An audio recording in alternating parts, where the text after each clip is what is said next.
Dobrý den, v dnešním videu vám ukážu, jak korektně nahrát model do softwaru Cabinet Vision 23.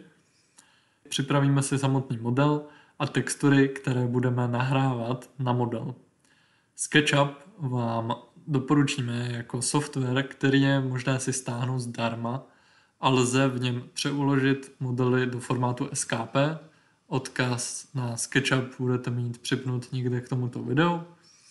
A SKP je jediný typ souboru, který kabinet dokáže vlastně schroustat. Otevřeme si SketchUp.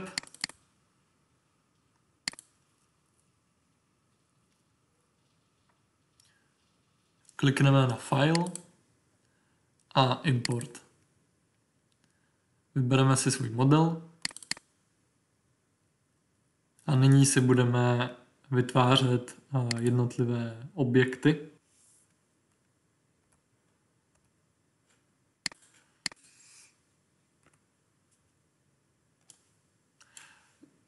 Označíme si židli, klikneme na Explode a vytvoříme pomocí tlačítka Make Group jednotlivé objekty.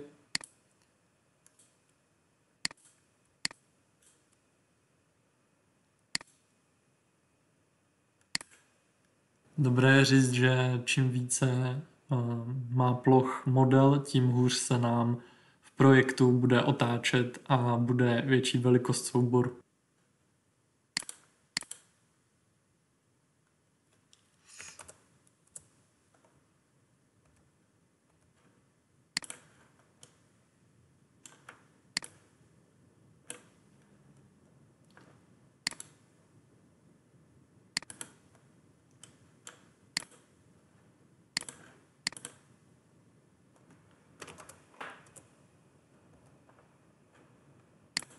K daným objektům přiřadíme vrstvy, které pak uvidíme v rozhraní kabinetu. Umožní nám přidat různé textury na danou vrstvu. Nyní si označíme objekt, klikneme na Window a Layers. Zde si vytvoříme vrstvu.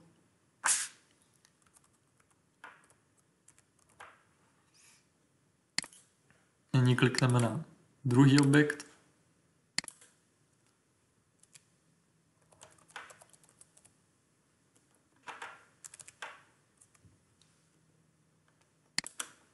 A vytvoříme druhou vrstvu k druhému objektu.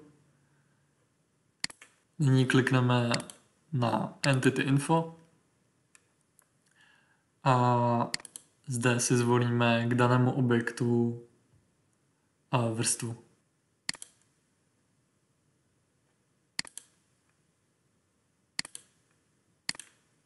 Nyní, jestli vše proběhlo správně, tak můžeme zde znova kliknout na vrstvy a podívat se, jestli vše funguje.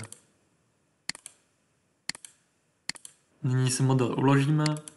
Model se nám uloží jako typ souboru SKP.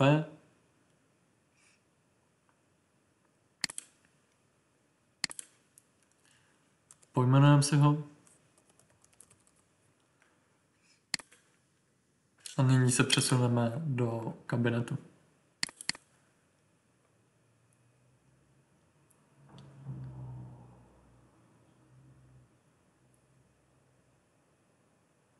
V levém horním rohu si otevřeme manažer materiálů, dále manažer textur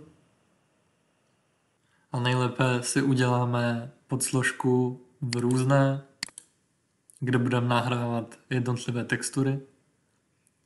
Klikneme na importovat obrázek. Dále si najdeme svůj typ souboru, mělo by to být teda jen a pouze JPG.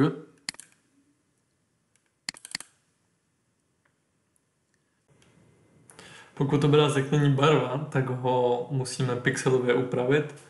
Zatrhneme tedy dlaždice a nemíchat s barvou výplně. Nastavíme si rozměry podle šířky a výšky pixelů obrázku.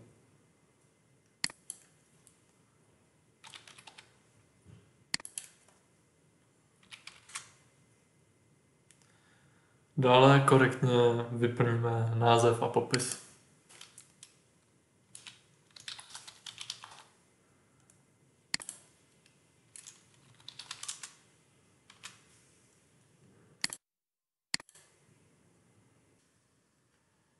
Nyní si otevřeme projekt.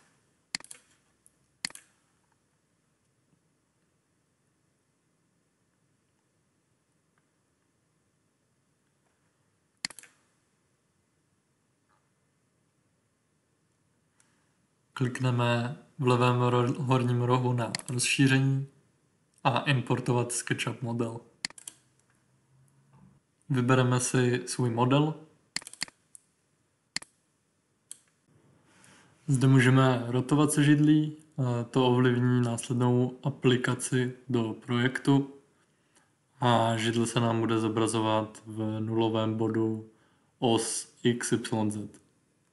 Nyní můžeme nastavit i měřítko židle, jestli máme špatné měřítko, tak si upravíme i měřítko. A zde vidíme jednotlivé vrstvy, které jsme si vytvořili ve SketchUpu. Nyní si vybereme typ dílu. Doporučujeme dávat barvu, jelikož ve vlastnostech a hladiny máme pak možnost volit viditelnost modelu.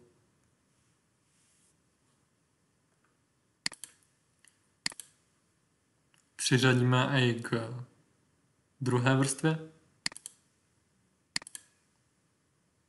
Klikneme na uložit. Nyní si korektně nazveme naše židly.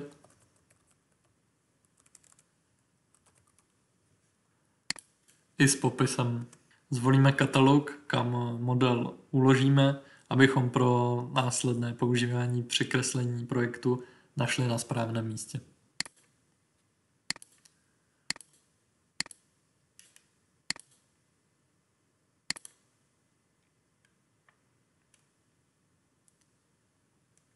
Klikneme na pokročilé. Nyní si vybereme třídu. Doporučujeme volit kategorii, která vás v následném exportu výstupu nebude omezovat, například dekorace.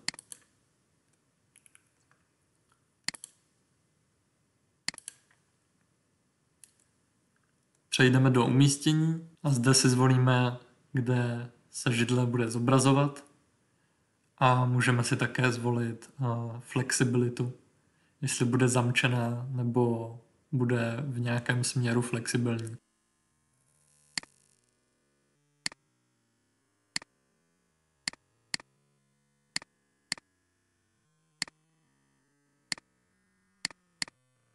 Klikneme na OK. Nyní máme židli uloženou.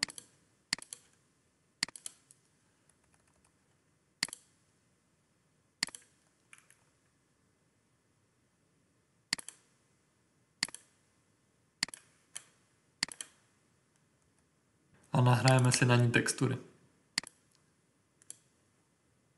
Označíme si objekt, klikneme zde na textura.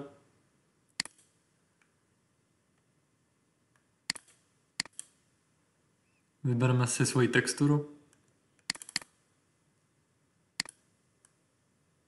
a máme ji nahranou.